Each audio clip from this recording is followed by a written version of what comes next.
देखिए, दिल्ली में जो आईएसबीटी कश्मीरी गेट और मोनेस्ट्री के एरिया में जो बाढ़ की स्थिति उत्पन्न हुई थी, रात को भी काफ़ी पानी था, लेकिन धीरे धीरे जल स्तर में बहुत ज़्यादा कमी नहीं आई है, लेकिन इंडिकेशंस ये हैं कि कम होने लगा है। लेकिन पानी का भराव अभी भी रिंग रोड पर है। अगर आप वजीराबाद से लेके लाल किले तक देखें, पानी का भराव कल दिन में काफ़ी था। उसके बाद जो जल स्तर लाल किले से लेके लाल किले के पीछे की साइड से लेकर देखें तो राजघाट तक अभी जल स्तर बढ़ा है। हालांकि यमुना का जल स्तर कम हो रहा है, लेकिन धीरे धीरे वापस पानी जाने में थोड़ा टाइम लगेगा। तो उस स्थिति के कारण से हमने रात को, चूंकि राजघाट तक पानी आ गया था, तो गीता कॉलोनी फ्लाईओवर के ट्रैफिक को हमको बंद करना पड़ा, जिसके कारण से पूर्वी दिल्ली और उत्तरी दिल्ली के बीच में जो आवागमन है वो प्रभावित हुआ। उसके लिए डाइवर्जेंस कर दी गई हैं। साथ ही अगर देखें तो दूसरा जो हमारा मेन कनेक्टिंग रोड था ईस्ट और वेस्ट दिल्ली के बीच में, जो विकास मार्ग, उस पर भी पानी आ गया है। तो आईटीओ से आईपी फ्लाईओवर से विकास मार्ग साइड में जो यातायात जा रहा है उसको फिलहाल बंद कर दिया गया है। और बड़े यातायात का आवागमन हमने अभी भी चालू रखा है विकास मार्ग से आईटीओ की साइड में। लेकिन अगर जल स्तर अगर प्रभावित होगा तो उसके बारे में भी अभी जल्दी निर्णय ले लिया जाएगा।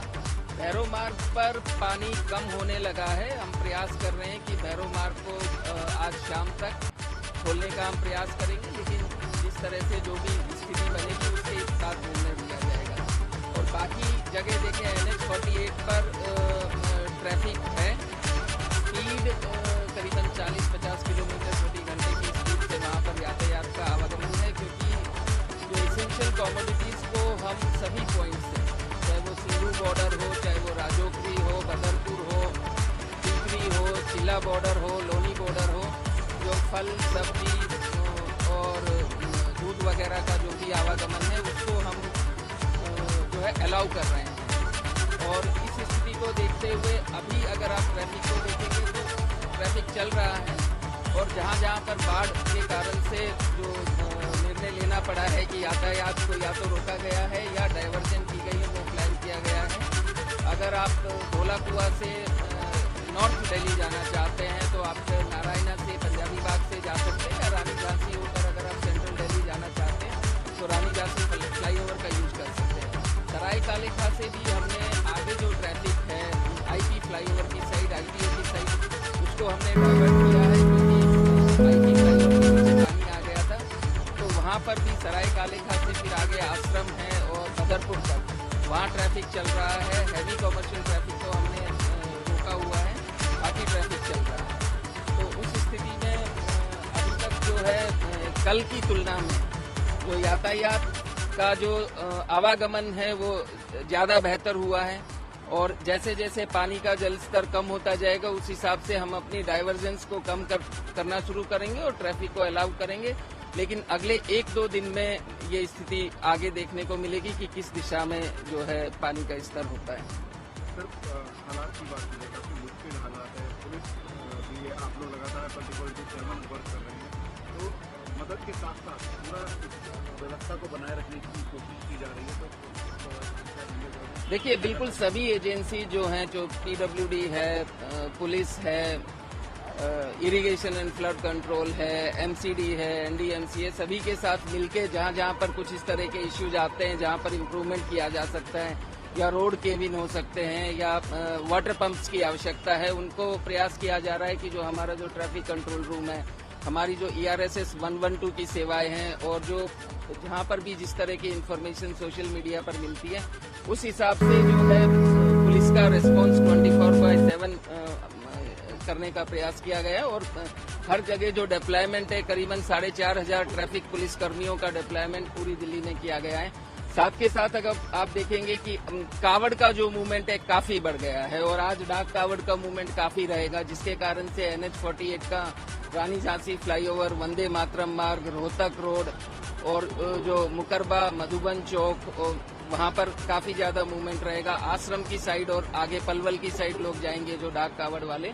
तो उस हिसाब से प्रयास ये किया गया है कि उनका भी जो आवागमन है वो सुरक्षित हो और यातायात भी चलता रहे, पब्लिक ट्रांसपोर्ट बाधित नहीं हो।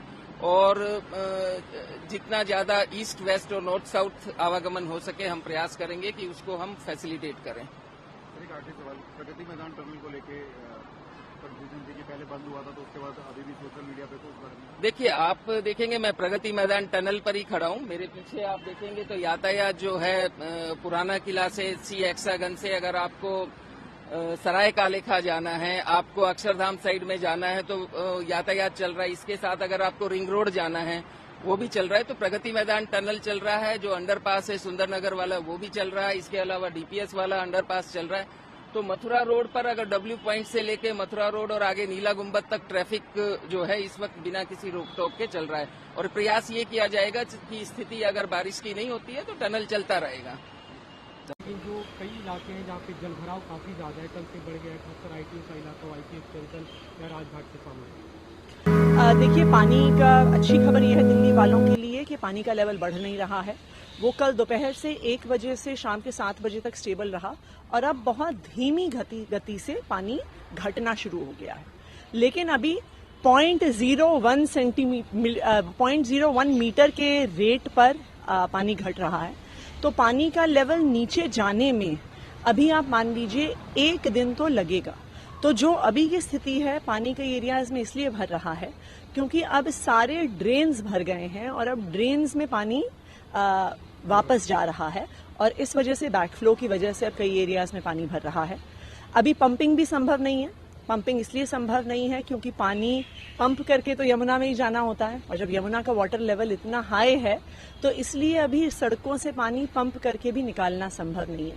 हम दिल्ली वालों से यही अपील करेंगे कि हमें पता है कि परेशानी है, लेकिन ये परेशानी किसी एक व्यक्ति के कारण, किसी एक परिस्थिति के कारण नहीं, पर पूरी नॉर्थ इंडिया में जो इतनी मूसलाधार बरसात इतने दिन तक चली उसकी वजह से हुई है।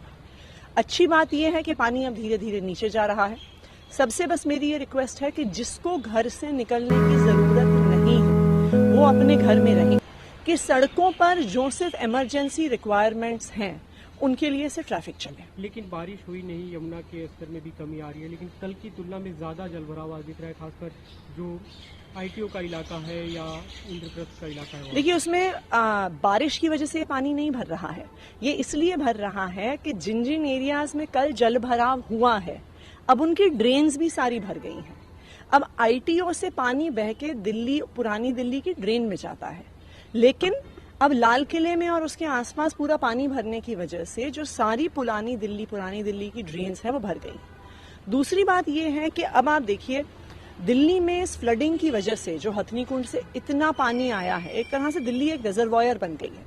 अब दिल्ली की भी सारी कैपेबिलिटीज, सारी जो एम्बैंकमेंट्स हैं उनकी कैपेबिलिटीज टेस्ट हो रही हैं। हालांकि हमारी पूरी टीम लगातार 24 घंटे काम कर रही है। एनडीआरएफ का भी सपोर्ट है, आर्मी के इंजीनियरिंग विंग का भी सपोर्ट है, लेकिन परिस्थिति मुझे लगता है कि अभी 10-12 घंटे लगेंगे परिस्थिति को धीरे धीरे नॉर्मलाइज होने में। एक बात ये हमें कल जो दिखा कि आईपी स्टेट के पास जो आपका जो ट्रेन का रेगुलेटर है उसमें कुछ खराबी आई थी, तो सौरभ भारद्वाज जो ट्वीट करके जानकारी भी दी होगी थी, रात वहाँ पे थे, तो वो एक ही दुरुस्त किया जाएगा। और तो वो एक ही बेसिकली वो एक ही रेगुलेटर है। सौरभ भारद्वाज जी रात भर वहाँ पे थे, मैं भी बस अभी वहीं ही जा रही हूँ। वहाँ पर आईएनएफसी की टीम, एमसीडी की टीम, पीडब्ल्यूडी की टीम, यहाँ तक कि अब हमारी आर्मी की भी इंजीनियरिंग विंग से बात हो रही है कि उसको तुरंत बंद किया जाए। जैसा मैंने कहा, हर गेट की, हर रेगुलेटर की, हर एम्बैंकमेंट की, बराज की सारी कैपेसिटी अब टेस्ट हो रही है, क्योंकि 3 दिन से यमुना में 207-208 फुट का पानी भरा हुआ है। अब बस धीरे धीरे जैसे पानी का स्तर नीचे जाएगा उसी के बाद ये सारी परिस्थितियां सुधरेंगी। मेरी बस दिल्ली वालों से अपील है कि जिसको घर से निकलने की जरूरत नहीं है, चाहे वो दिल्ली के किसी हिस्से में रहते हैं, वो आज नहीं निकलें, क्योंकि चाहे अनचाहे में वो सेंट्रल दिल्ली को हिट करते हैं। और अगर वहां पे ट्रैफिक जैम होगा तो जो भी इमरजेंसी सप्लाईज हैं जो हमें इवैक्यूएशन करना है उस पर प्रभाव पड़ेगा। जल भराव जो काफी ज्यादा दिख रहा है, कब तक इसमें कमी आ सकती है? देखिए, ये जल भराव तो तब कम होगा जब यमुना जी का पानी कम होगा। तो जैसे जैसे पानी कम होगा तो ड्रेन्स के पानी को हम पंप करके यमुना में डाल पाएंगे, लेकिन जब तक यमुना का लेवल थोड़ा और डाउन नहीं होता है तब तक ड्रेन्स की पंपिंग पॉसिबल नहीं। आपने कहा ये किसी आदमी के कारण नहीं, लेकिन बीजेपी खुले तौर पे आरोप लगा रही है। अनुराग ठाकुर जो केंद्रीय मंत्री, उनका कल बयान है कि कुछ लोग जो शीश महल में रहते हैं वो दूसरों पे आरोप लगाते हैं, वो दूसरों का